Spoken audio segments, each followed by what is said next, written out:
Thank you, Mr. Toastmaster. Ladies and gentlemen, this is my first speech, the icebreaker speech, and it's my chance to share some interesting things about my life. So to start with, I grew up on Estero Island, which is about 2 hours south of here, just north of Naples. And the great thing about this region of Florida is that there's many opportunities to explore nature, get involved with water sports, and eventually get involved with broadcasting. So exploring nature, or in my case, exploring the Everglades, was a huge part of growing up for me. It was often that we would go hunting in the Everglades, and one of the things we hunted for were frogs. And the funny thing about hunting for frogs is you hunt for frogs at night. So you strap on these headlamps like you're an underground miner, and you would go meandering out into the Everglades, which is basically in the middle of nowhere because there's no running water, there's no electric, there's no 7-Eleven nearby. You're basically miles into the wilderness.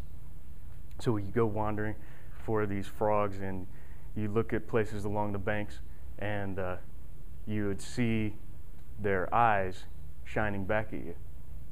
And usually you'd be able to determine where they're at because they make that riveting sound.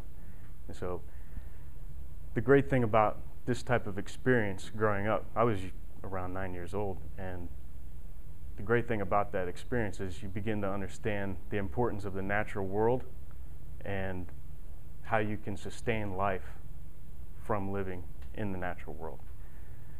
This affinity for the natural world stayed with me into high school, and as I began looking for things to get involved with, windsurfing really grabbed my attention.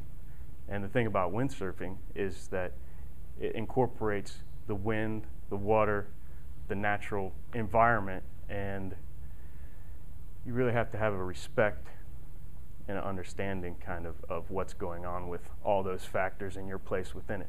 And so that was really interesting, and what brought me to it is one reason was that I was able to get a job at a windsurf shop, and actually I would get paid to go windsurfing.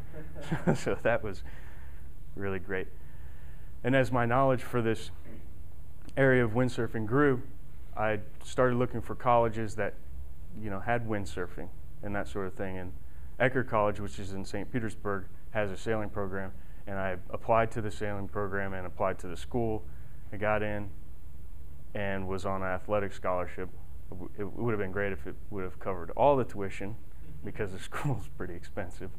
But the great thing was I was able to partake in that sailing experience while at school and get involved with television broadcasting, and did an internship at Fox 13 in Tampa.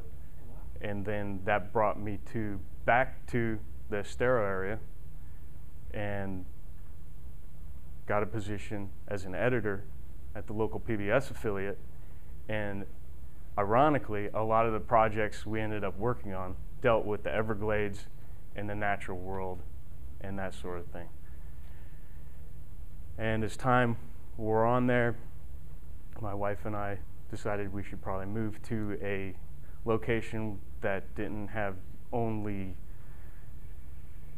I guess you could say, golf course type communities, and that there'd be something else to go do other than nothing.